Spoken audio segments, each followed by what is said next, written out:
오늘 중세교회에서 목차를 먼저 보겠습니다. 지난번에 우리가 정교유착을 한 것으로 기억이 납니다.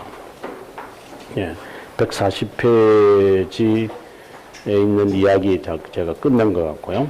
그 다음에 샤르마뉴 이야기 조금 하다가 그만뒀죠. 그래서 148페이지 우리가 오늘 샤르마뉴 이야기들 하겠습니다.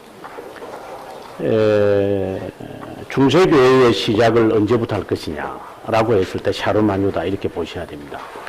그래서 물론 이제 그 학자들마다 견해는 다르지만 그러나 일반적으로 이야기할 때 중세교회사는 샤르마뉴 때부터다.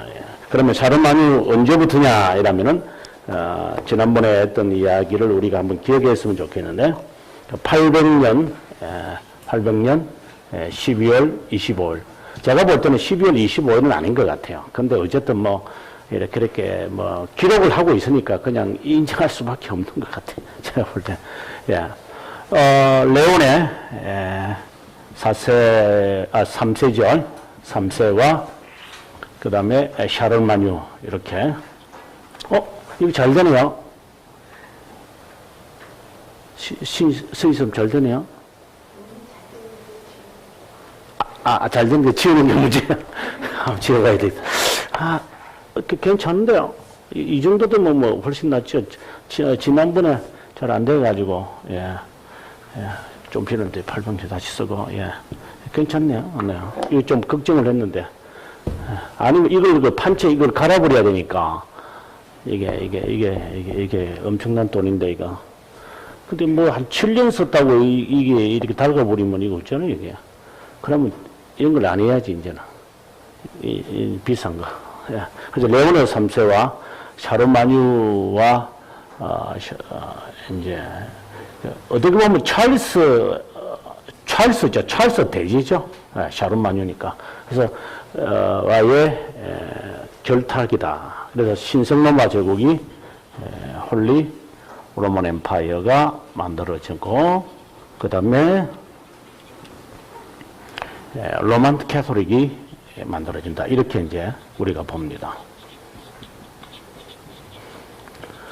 이 홀리 로만 엠파이어는 언제까지 가느냐도 우리가 주의를 봐야 되죠. 홀리 로만 엠파이어는 이제 그 다음에 있는 이야기를 보셔야 됩니다. 이게 이제 그 다음에 홀리 로만 엠파이어가 뭐 잘 진행되는 것이 아니라 홀리 로만 엠파이어 신성로마 제국이 이제 960년경에 이게 이제 영국에, 프랑스에서 어디로 옮겨지냐면 독일로 옮겨집니다. 그래서 우리가 신성로마 제국이라면은 독일이라고 이렇게 이야기되어집니다. 그래서, 신성로마 제국이,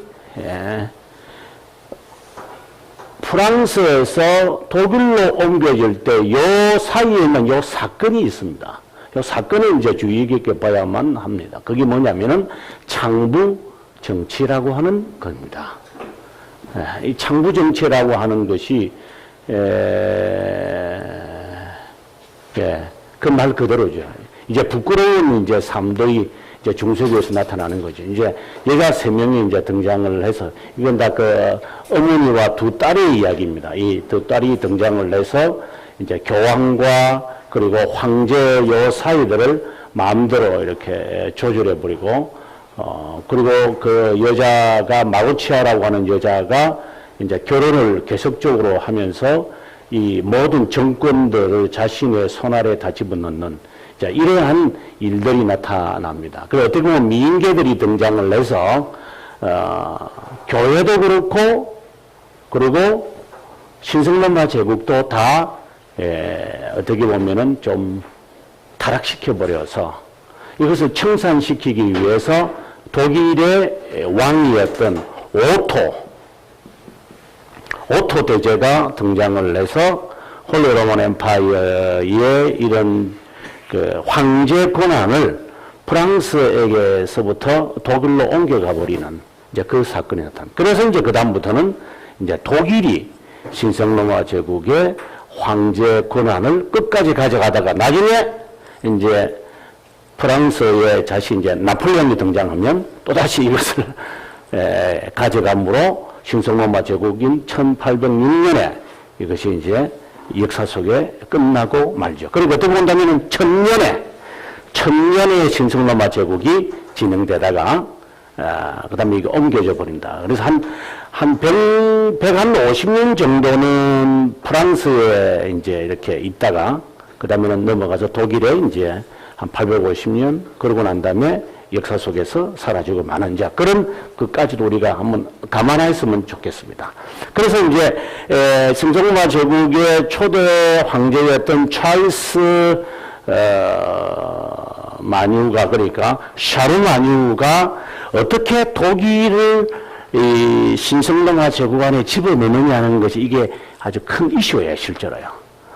왜냐면 그때까지만 하더라도 지금의 독일이나 흥간이나 동로마 제국 이런 지역들은 실제로 이 로마 제국 안에 들어오질 않았거든요.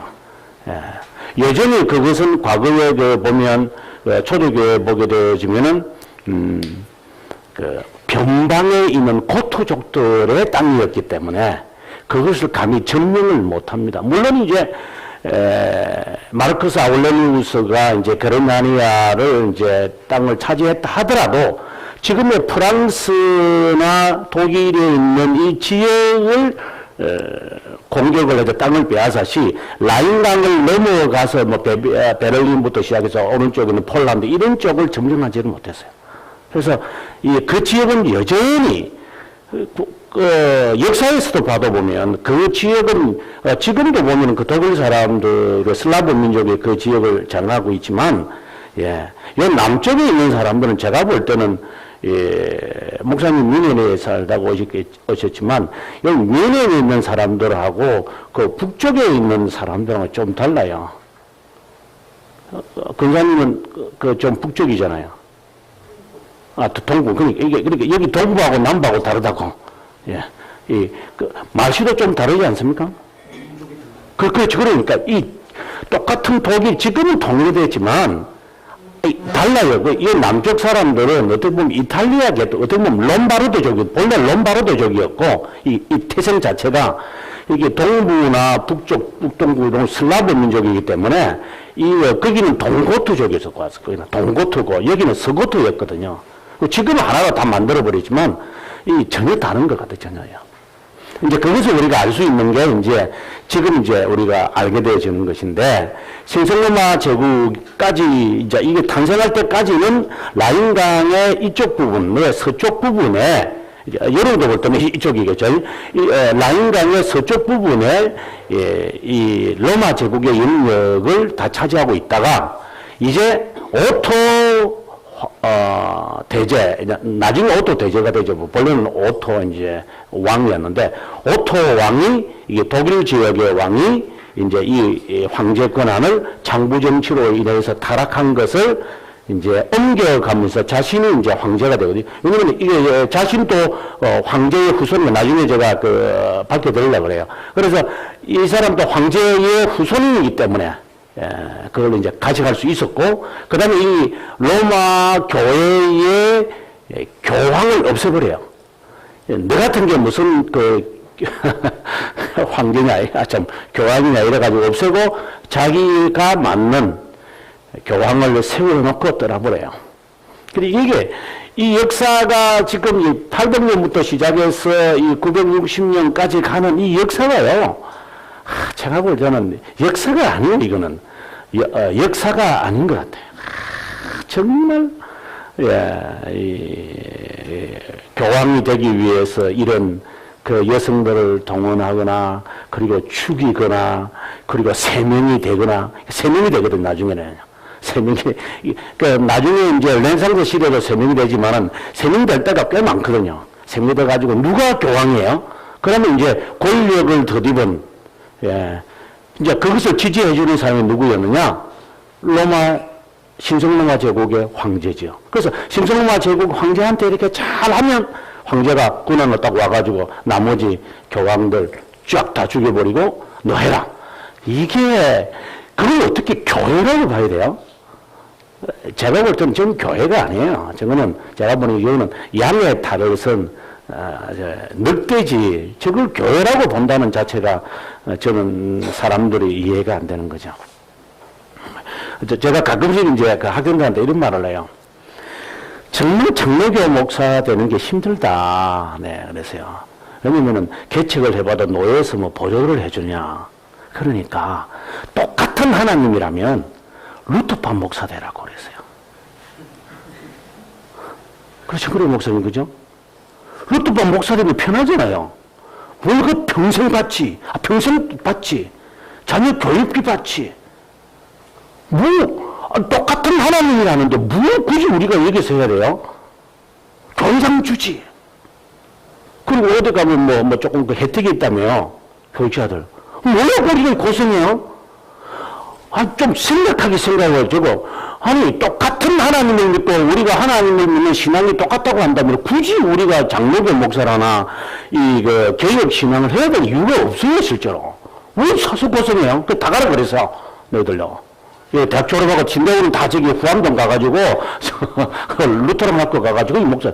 거기도 하나님이 있다면, 엄격하게 따져보자. 거기 하나님이 없으니까, 굳이 우리가 여기서 머리 싸매고 고생하는 거 아니냐, 말이야. 거기 하나님이 있다면 빨리 다 버리지. 왜 여기 있는 거래가. 순복음에도 하나님이 있고, 예를 든다면, 엄격하게 말했을 때, 다 팔아버리고, 뭔사보다 부착 하고 말해 사람 빨리 모으면 되고 이러지. 뭐 우리가 여기서 고생하느냐고, 바르게 살라고. 엄격하게 말하면 그렇다는 거죠. 그래서 너 여기 대학 잘 졸업하고 가면 환영할 거라고 그래서 총친대 출신이라면 사람들 박수 치니까 다 가라고. 다 가서 혜택 다 받고 배 좀 둥둥둥 두드리다가 편하게 좀 살다가 이제 목사 되었으니 좀 이제 조금 젠체하다가 그래서 천국 가라고. 천국 갈 가능성은 별로 없는 것 같다고 하네. 그랬지만. 아니, 제가 미국에 있을 때도요, 루터란 목사 되는 사람들이 있어요. 우리 장로교 목사들 다도 힘드니까. 그러면요, 제일 먼저 하는 게 뭐냐? 월급을 주기 시작해요. 5년 동안. 꼬박 월급 줘요. 그 다음에, 우리는 이제 교회당 빌리려면 한 달에 이제 되게 이제 1,000몇백 달러 그러니까 한 2, 30만 원 내야 되는데, 그 루터란 교회가 상당히 많아요, 시카고에. 상당히 루터파가 많은데. 교회당 찾아줘요. 어서 오라고. 왜냐면 자기들은 또 성교기 때문에 성교했다는 유명한 또 후원을 더 받거든요. 다 꿈꾸기가 있는 거죠. 그래가지고 교회당 또 다 주지. 그다음 사택도 다 마련해줘요.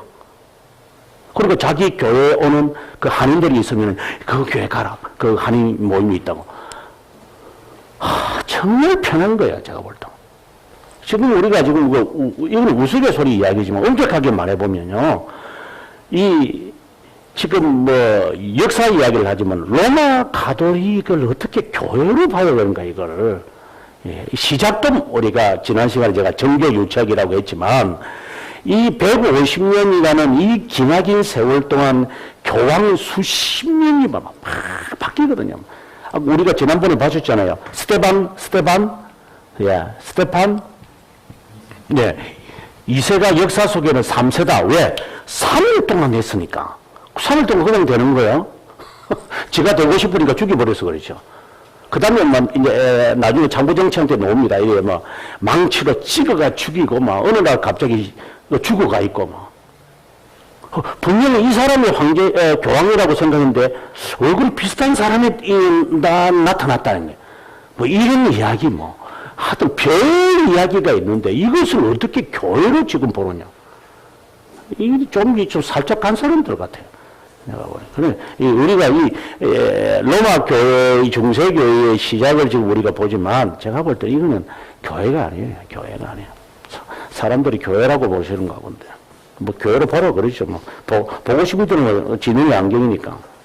자, 그 다음에 이제 이야기가 149페이지에 보면 이제 샤르마뉴의 이제 첫 행사에서 이제 독일 지역을 점령하는 이야기인데 이거는 이제 샤르마뉴 이야기에서 항상 등장하는 이야기입니다. 보면 이 아키템너는 이제 서쪽 이제 프랑스 영국과 가깝게 있는 지역을 완전히 장악하고 그 다음에 밑에 가시면은 롬바르드 전쟁이라고 해서 지금의 그 프랑스 동쪽, 그러니까 뮌헨 근처의 아우스부르크 요 지역에 있는 롬바르드족을 다 자신의 권한에 집어넣는, 그 다음에 넘어가서 150페이지 보면 작센, 이게 이제 지금의 동쪽이거든요. 그래서 이제는 라인강을 넘어서 지금의 독일이 있는 지역까지 다 이 사람이 이제 하나로 만들어 버렸다. 이제 이런 이야기를 우리가 볼 수 있겠습니다. 그 다음에 150페이지 밑에 보면은 이제 신성로마 제국이 탄생했다는 이야기가 제가 했고, 151페이지 가보시면은 그 그림 바로 밑에 보면, 로마 감독 레오네 3세는 샤를에게 황제라는 칭호와 아우구스투스라는 칭호를 주었다. 이거는 이해하셔야 돼요. 황제라는 말은 엠프러라고 하지만 왜 아우구스투스라고 하는 이름을 줬느냐, 이렇게 하면 황제, 영어로는 황제라고 엠프러가 되지만 라틴어에는 두 가지가 있다. 이건 초대교회에서 나오는 거예요. 하나는 카이사르입니다. 그래서 아우구스투스와 카이사르라는 이 칭호를 받는 두 사람이 등장합니다. 아우구스투스는 존경받는 사람이고 이거는 그냥 황제를 의미합니다. 그래서 이 사람에게 레오네 3세가 뭐라고 하느냐, 당신은 아우구스투스다, 이렇게 하니까 굉장한 최고의 영예를 이제 안겨다 주었다. 이게 이 정신이 없어요. 이게 제가 보니까 저는 뭐 목사들도 그렇지만 대통령 앉혀놓고 열심히 얼마 전만 하더라도 초청기도 해놓고 지금 그 영천 가니까 그건 뭐라고 해야 돼요? 초청기도 한 사람들은 다 공천에 서는 것 같아요. 차라리 초청기도 안 하는 게 나은 것 같아요. 참 이것도 문제인 것 같아요. 그 다음에 또 무슨 칭호라고 줬느냐, 로마인들의 위대하고 평화로운 황제다. 그래, 임페라토르 로마노룸, 이렇게 로마인을 위한 위대하고 평화로운. 그러니까 기분 굉장히 좋겠죠. 그 다음에 이제 넘어가서, 그 다음에 우리가 두 번째로 이제 샤르마니를 보면 정복 전쟁을 하나 봤다면, 두 번째로 우리가 봐야 되는 것은 152페이지에 있는 샤르마뉴의 그 남은 생애가 어떤 그 삶을 살았느냐를 우리가 보게 됩니다. 153페이지에 가보게 되어지면은 이제 뭐 계급제도, 우리가 이건 그냥 하는 이야기인데 그렇게 중요한 것은 아니고, 교회사에서는 퓨들리즘이라고 그러죠. 페들리즘. 이건 이제 보통 우리가 말하는 여기 봉건제도가 도입되어졌다. 그래서 게르만족들이 가지고 있던 봉건제도, 이 봉건제도라고 하는 것은 여러분 아다시피 이제 황제가 있고, 황제 밑에는 항상 듀크가 있거든요. 공작이 있어요. 공작이라는 것은 황제의 직계 자녀들입니다. 뭐 빈이 낳든 뭐 왕비가 낳든지 간에 어쨌든 다 우리말로는 군이라 그러잖아요. 군. 그래서 공작이 딱 되어지면 바로 나타나는 게 뭐냐, 영지를 주게 되어 있어요. 그래서 공작은 반드시 그 영지를 받아. 그래서 그 영지의 이름을 이제 받게 돼. 예를 들어서 찰스 같은, 영국의 찰스 같으면 찰스는 웨일즈 왕제라 그러거든요. 그래서 웨일즈를 그가 자기 땅이거든. 지금 태어나면서도 웨일즈 땅을 받는 거죠. 이렇게 공작은 바로 그 직계, 그 가족이라고 봅니다. 그 다음에 이제, 그 다음부터는 달라요. 그 다음부터는 백작이 이제 등장을 하는데, 백작은 이것은 우리 말로 말하면 귀족이죠. 귀족들이죠. 그래서 백작이라는 것은 마치 이제 저희 나라를 보면 이해되죠. 저희 나라 같은 경우에 이제 왕건이가 고려를 창설하고 난 다음에 사람들을 이제 정리하려고 이제 그 성을 주기 시작했잖아요. 그래서 이제 그때부터 우리나라가 이제 본이 만들어지거든요. 뭐 전주 이씨, 뭐 무슨 최씨 이러면서 본이 이제 만들어지면서 너는 무엇을 성을 할래? 그럼 너는 뭐 김해에 있는 김씨라고 할게요. 이래가지고 이제 김씨도 마음대로 막 생기는 거죠. 이제 그렇게 만들어, 그 다음에 이제 왕건이가 했던 게, 이제, 이 나라를 다스려야 하기 위해서는 그 지역마다 그 권력을 잡고 있는 지방의 그 권력자들이 있으니까 그 사람들을 이렇게 모아서 그 사람들에게 직책을 주기 시작해요. 바로 그것처럼 이 황제는 이제 공작이 그 지역을 다스리기 위해서는 그 지역에 있는 권력자에게 직함을 주는 거죠. 마치 주나라가 이제 이렇게 왕이라는 직분을 준 거죠. 어떻게 본다면 이거는 하나의 왕이 되겠죠. 그 지역의 왕이 되는 거죠.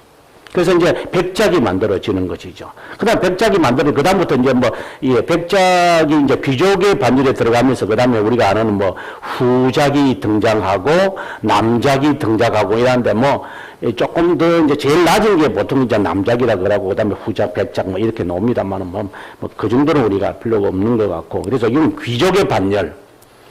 그 다음에 이제 내려가면 이제 평민의 이제 반열이 있겠죠. 평민의 반열이 있고, 그 다음에는 노예의 반열이 있는 것처럼 이 사람들을 다스리기 위해서 이제 황제는 영지를 줬고 공작은 백작들을 보호하고 계속해서 보호하는 거죠. 이렇게요. 다.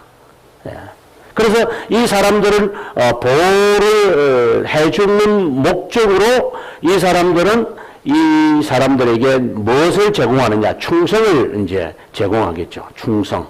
그 충성이 어떻게 나타나느냐면, 첫째는 세금으로 나타나고, 두 번째로 이제 충성이 나타나는 것은 이제 전쟁이 있을 때 군사들을 이제 나가는 거죠. 군사들이 따로 있는 게 아니라 경비병만 딱 있고, 본래는 그렇거든요. 경비병만 딱 있고, 나중에 전쟁을 하면 착출해가지고 훈련해서 데리고 가는, 이제 이런 이제 계통이었기 때문에, 이게 이제 봉건제도죠. 그래서 나는 너를 보호한다. 그래, 다른 침입자가 들어오지 못하도록 보호해 줄 테니까, 너는 나에게 그걸 이제 보장으로 나는 너에게 땅을 주고, 영지를 주고 너는 그것을 경작을 해서 먹고 살다가 세금을 나에게 바치고 그 다음에 내가 필요하면은 생명 바쳐라. 이런 게 관계가 형성되는데 똑같은 방법으로 이제 교회가 형성되는 거죠. 위에 교황이 이제 나타나고 그 다음에 밑에 가면 이제 추기경은 나중에 생기는 거 처음에는 추기경이 없었어요. 그 다음에는 대주교라고 해서 대주교 보통 이건 저는 대감독이랍니다. 대감독이죠. 큰 대도시에 있는 지도자. 그 다음에는 주교가 있고, 이거는 감독이 되겠죠. 그 다음에는 감독 밑에는 사제가 있고, 그 다음에 이제 일반 신자가 있고, 이런 식으로 이 사람들은 이제 어떻게 되어지냐, 똑같은 방법이에요. 교황은 그 대교구를 지역을 정해줘가지고 그 지역 내에서 바치는 헌금을 내가 다 가져라. 그러나 그 중에 한 30%는 나한테 바쳐라. 이제 이런 딜을 다 하는 거예요. 그래서 교황은 가만히 앉아가지고 30% 내는 것을 착출하는 거죠. 이런 계통을 어디서 갖고 오느냐? 봉건제도에서 갖고 오는 거죠. 그래서 서로 결탁을 했기 때문에 그런 계급제도가 형성이 탁 돼가지고 완전히 충성과 맹세 속에서 그래서 교황은 자기의 마음에 드는 사람을 언제든지 좌지우지하지. 너 이쪽으로 옮겨 마음대로. 그러니까 이 사람들의 항상 생명은 누가 결정하느냐. 우리가 군에도 보면 위에 있는 사람들이 결정하는 계급사회가 되는 것이나 봉건제도에서 나타난 거나 똑같은 것이죠.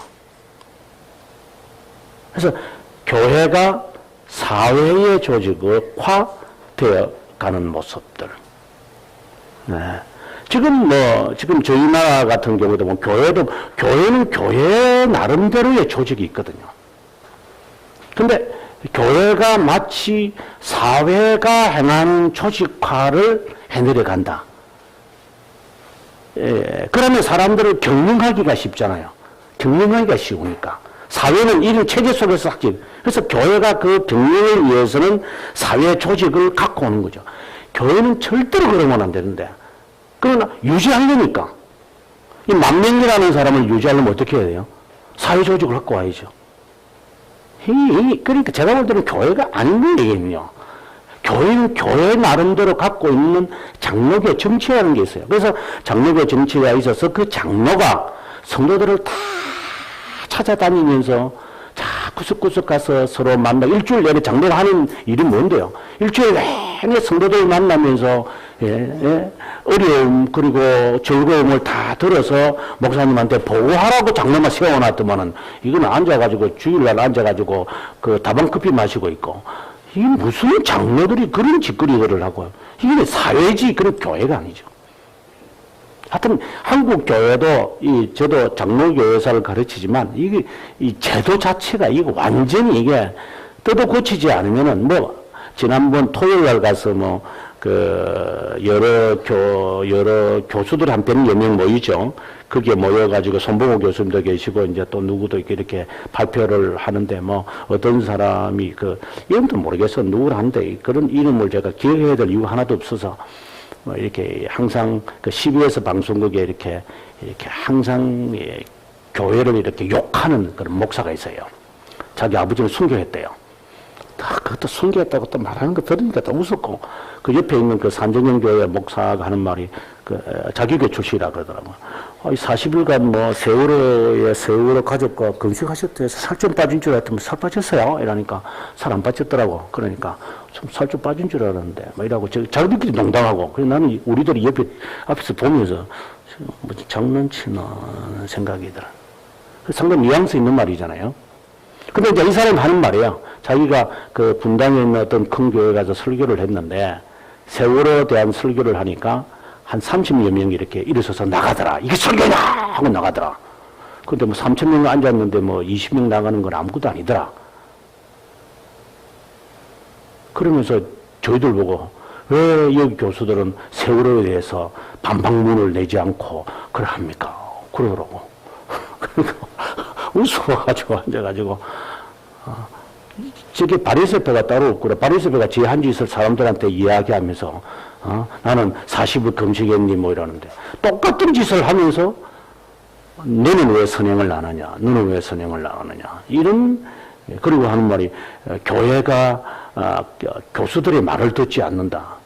그러면 지는 어디서 그런 목사 한 수 받으면 그러면 목사 한 수 받을 때는 교수한테서 받고, 교사 신학 공부했고, 그럼 하고 나니까 교수들이 싫은가?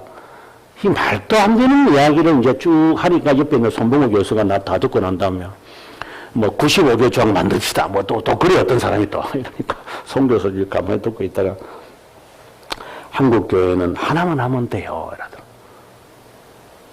95개 조항도 필요 없고, 천 가지 조항도 필요 없어요. 하나만 하면 돼요.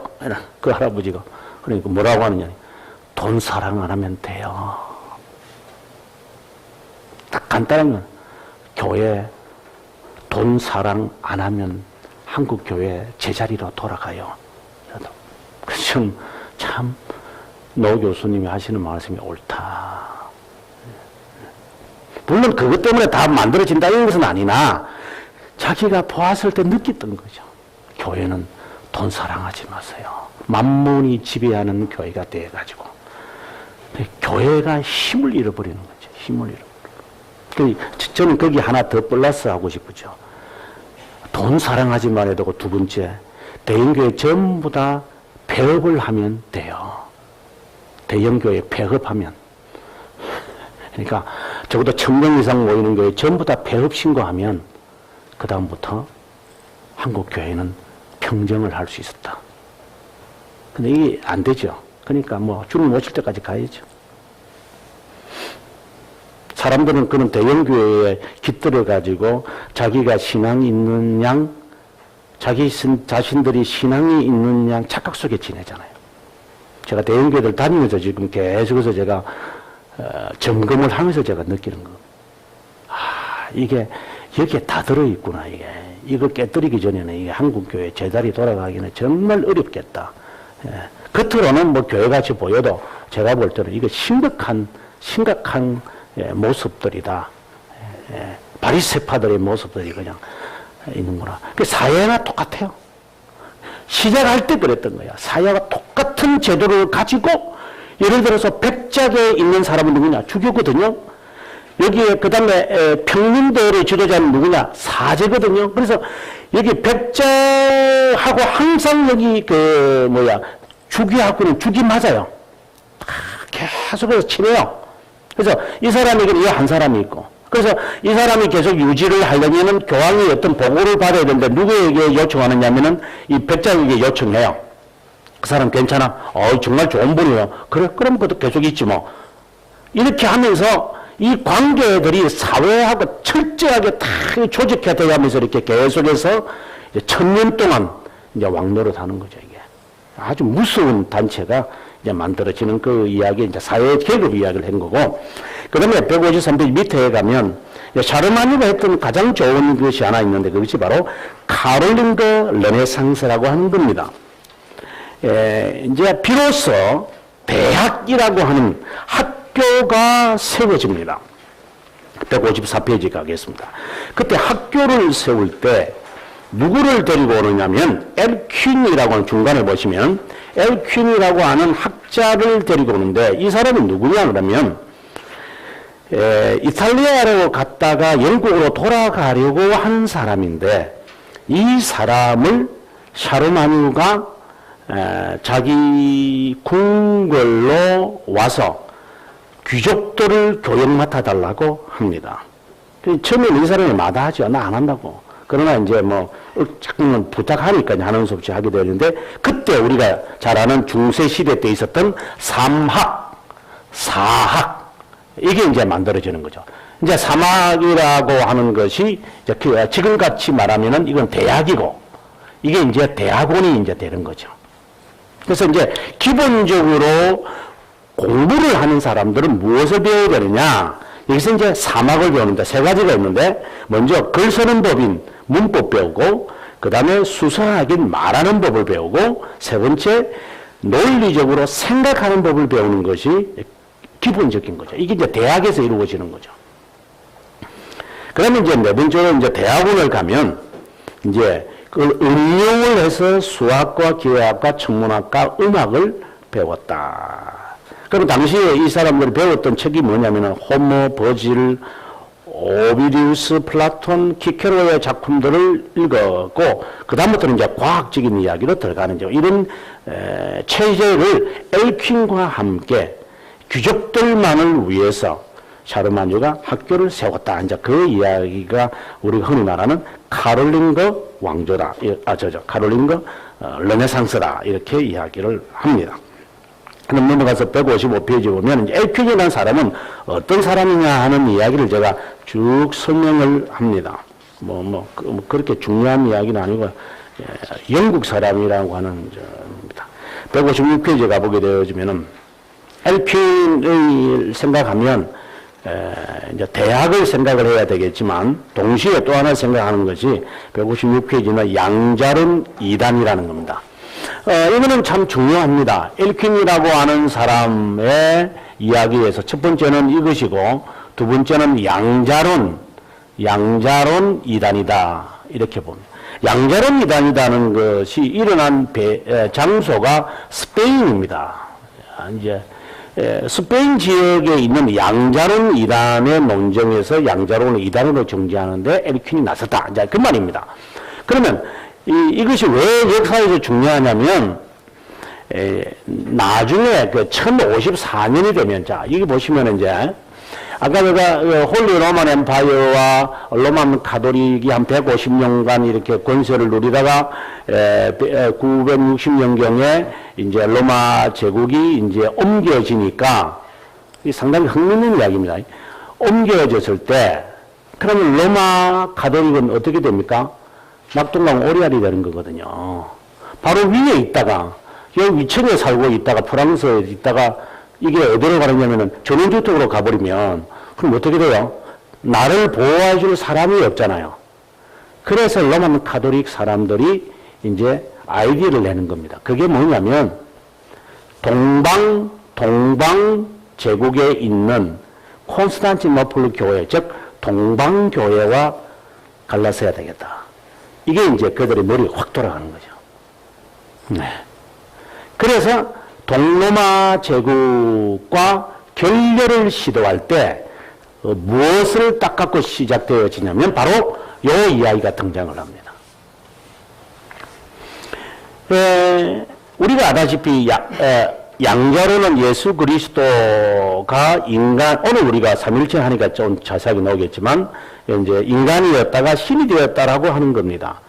그래서 이런 이단들이 있다 보니까, 이제 예수 그리스도에 대해서 어떻게 이제 표현을 하게 되느냐면, 예수 그리스도 성령에 대해서 성령은 성부와 성자로부터 나온, 이렇게 말을 이제 이 사람들이 함으로 성자 하나님을 성부와 동일하게 이야기를 하는 거죠. 그래서 이걸 가리켜서 필리오케라고 그래요. 필리오케. 이제 필리오케 논쟁이라는데, 그런데 동로마 제국이 바로 볼 때는 당연히 이것을 허락을 안 할 가능성이 높죠. 왜? 성경에 보면, 성경에는 뭐라고 되어 있냐면은 성령은 아버지로부터라는 말이지 와 성자라고 하는 말이 없거든요.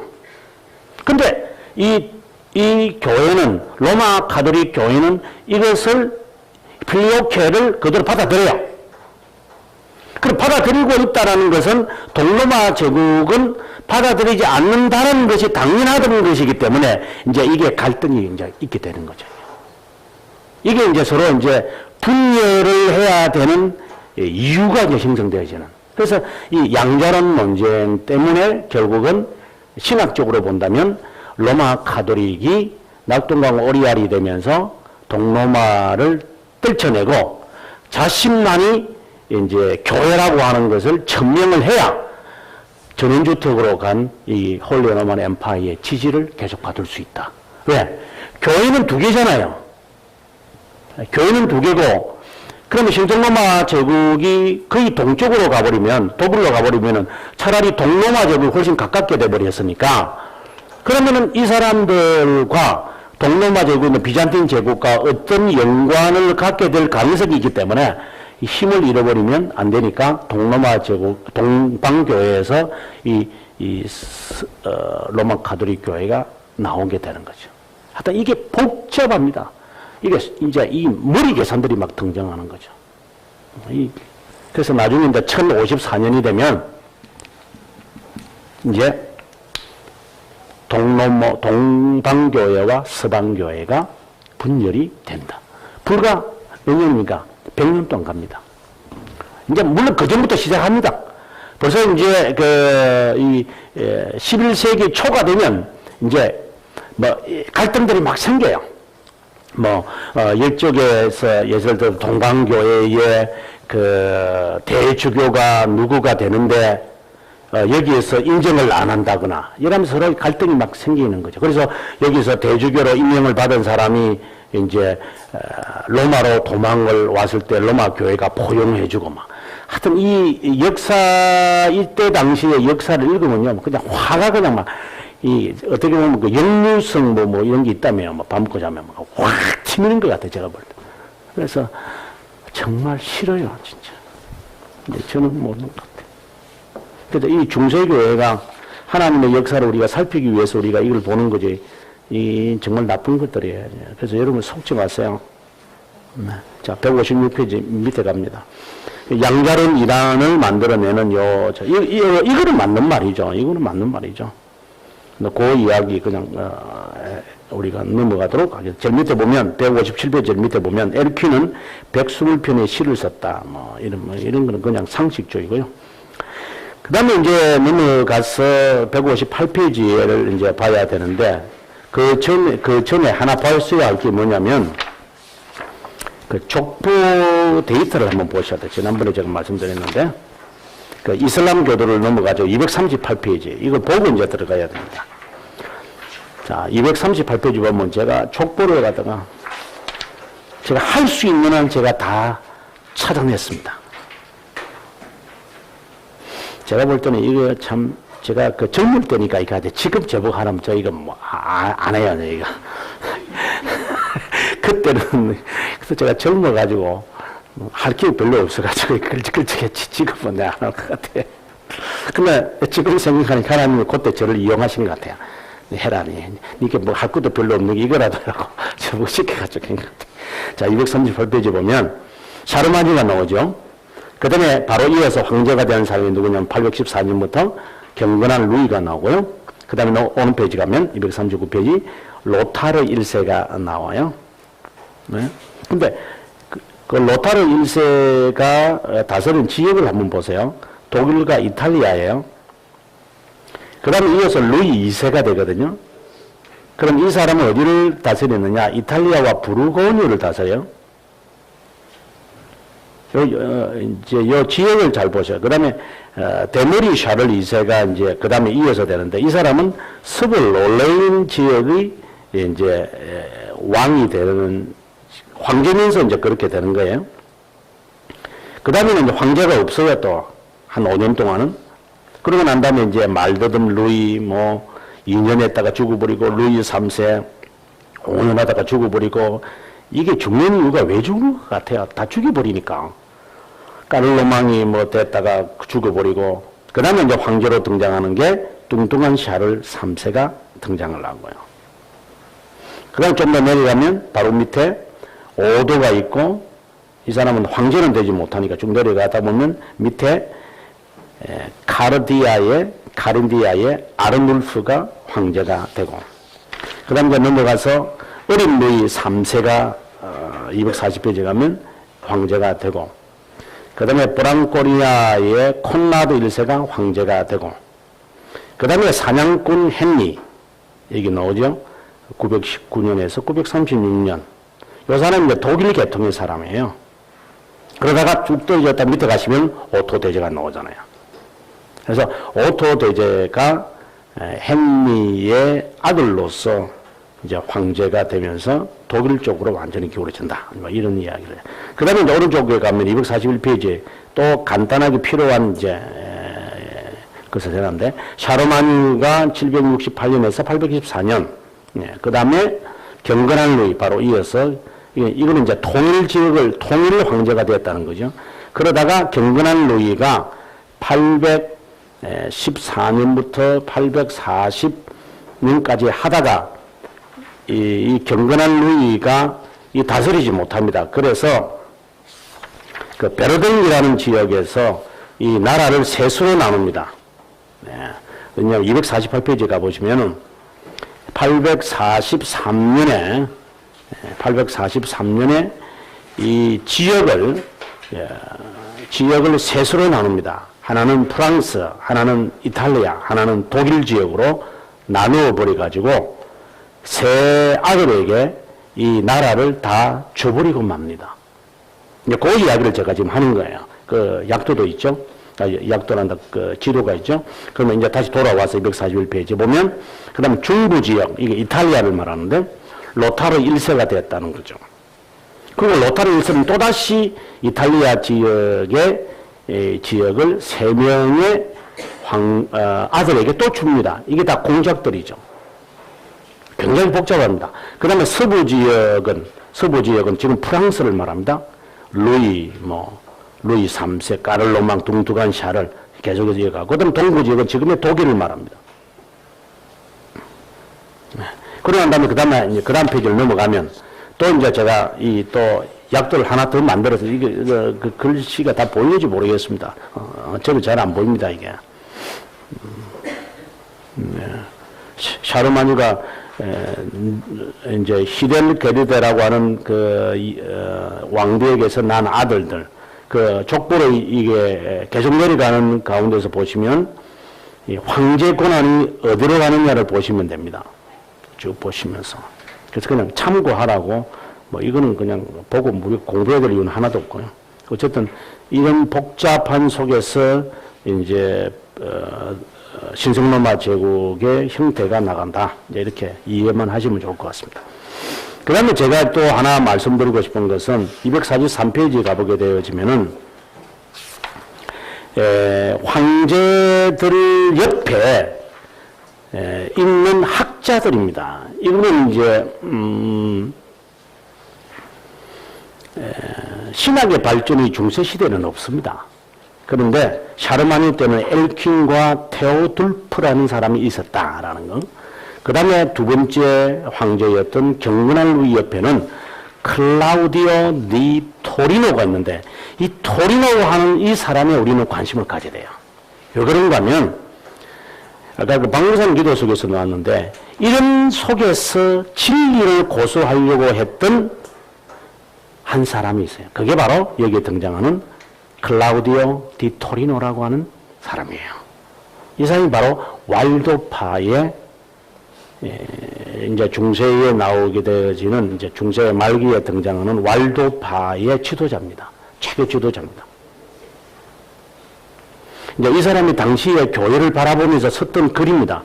245페이지 보시면 저는 이거를 읽으면서 참 당시의 교회가 어떻게 했다는 것을 알 수 있습니다. 여기 보시면 이렇게 나옵니다. 245페이지 제가 길게 제가 번역을 했는데 뭐 다른 읽을 수는 없고 이렇게 됩니다. 우리가 어떤 자들에 반대하여 하나님의 교회를 변호하였는데 그들에 의하면 우리가 숭배하는 형상의 신적인 것이 본래 있다고 생각하지는 않는다. 우리는 형상들을 단지 그분과 같은 것으로 영예롭게 여기고 존경할 뿐이다. 이에 대하여 우리는 성자들의 형상들이 사탄의 예식을 포기한 사람들이 존경하고 있는 것이라고 반박한다. 그렇지만 여전히 그들은 우상들을 포기하지 않고 그것들의 이름을 바꾸어 사용하고 있다. 존경받을 자는 죽은 자들이 아니라 살아있는 자들이다. 살아있는 자들에게서 하나님의 형상을 발견할 수 있다. 어리석은 종교와 미신에 젖어 있는 자들을 우리 구세주를 기억하면서 하기 위해 우리는 그분의 영예로 새겨져 있는 십자가를 영예롭게 여기고 존경하고 그리고 사랑한다 라고 말한다. 그리스도께서 십자가에 달리셨기 때문에 십자가 모양으로 만들어진 나무를 사랑하고자 한다. 이처럼 그리스도께서 육체 가운데 계실 때 행했던 많은 일들을 기억하기 위해 노력한다. 그리스도께서 배를 자주 타셔서 주무시기도 하시고 가르치시기도 하셨기 때문에 배를 숭상한다. 하지만 이런 어리석은 것에 대하여 강력하게 반대한다. 그래서 벌써 이때 당시에 교회가 이런 형상들을 만들기 시작을 한 것을 보게 됩니다. 이때가 이제 9세기거든요. 그 다음 페이지 넘어가면 그들은 진리에서 떠났으며 허무한 것을 찾으며 무의미한 것에 안주하고 있다.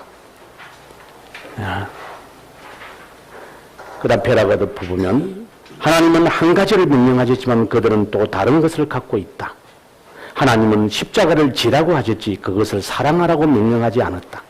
그런데 그들은 그것을 영적으로 육체적인 의미로 그것을 담당하기보다는 그저 사랑하기만 한다.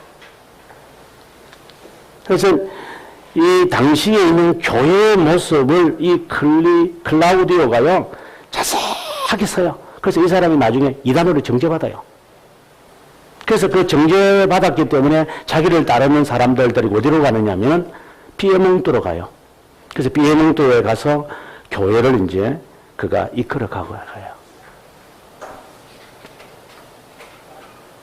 참 답답하죠. 근데 그 지역에서 이제 시작된 게 바로 왈도파거든요. 제가 이제 이걸 연구를 했어요, 제가. 이게 왈도파 연구를 제가 쭉 하다 보니까 이 클라우디오라고 하는 사람이 등장을 하는 것 같아요. 아마 다른 책에서는 전혀 찾아볼 수 없는 이름일 거예요. 여기에 등장하는 이름들은 전혀 찾아볼 수 없는 이름이라고 봅니다. 다른 교회사에서는 이분은 모르실 겁니다. 그 다음에 다시 돌아가서 아까 그 244페이지에 보면, 그 다음에 이제 아들 데모리 샤를에게서 있었던 이제 논쟁이 두 개가 있었는데, 하나는 예정론 논쟁이고, 하나는 성찬론 논쟁이다. 중세 교회사에서 있었던 논쟁 두 가지 딱 이거밖에 없습니다. 성찬론 논쟁, 예정론 논쟁. 그 구성 나중에 제가 설명해 드리도록 하겠습니다. 그래서 우리가 샤르마니 하면 첫 번째 기억해야 되는 것이 대학을 세웠다. 그 다음에 두 번째 양자론 이단. 그 다음에 세 번째는 정복전쟁. 정복전쟁을 했다는 거예요. 그 다음에 이제 그의 아들 경건한 루이에게로 갔다가 그 다음에 데모리 샤를에게 갔다. 뭐 이런 이야기. 그때 이제 활동을 했던 훌륭한 사람. 이걸 하나하나 살피면 도움이 되는 것 같아요. 그래서 다음 시간에는